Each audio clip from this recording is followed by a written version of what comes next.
Hey everyone, Technomentary here with a video for you guys. In today's video, I'm going to show you how to turn off your iPhone 15 Pro Max in a few different ways.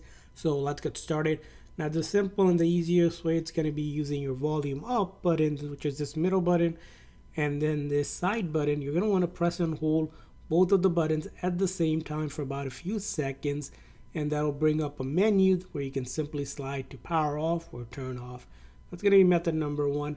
Method number two is if you're on the latest iOS 18 update or newer, you can pull down the control menu now, press and hold onto that power button, and then slide to turn off.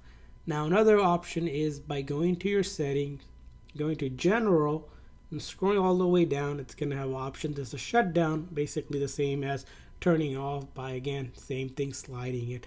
Now let's say you couldn't touch the screen or anything.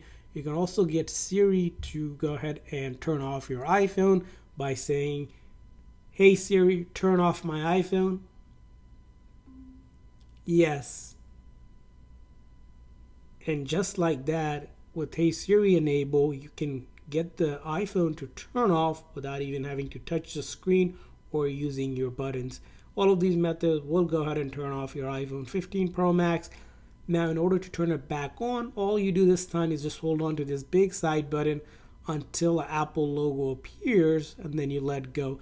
Now, if that doesn't work for you, simply connect it to the charger, and if it's already turned off, the phone knows to automatically turn back on if that button isn't working for some reason. And that's how you turn off your iPhone 15 Pro Max. I hope this video was helpful. If so, please consider the like and subscribe button for more tips and tricks for your iPhone and other iOS devices. We'll see you guys next time.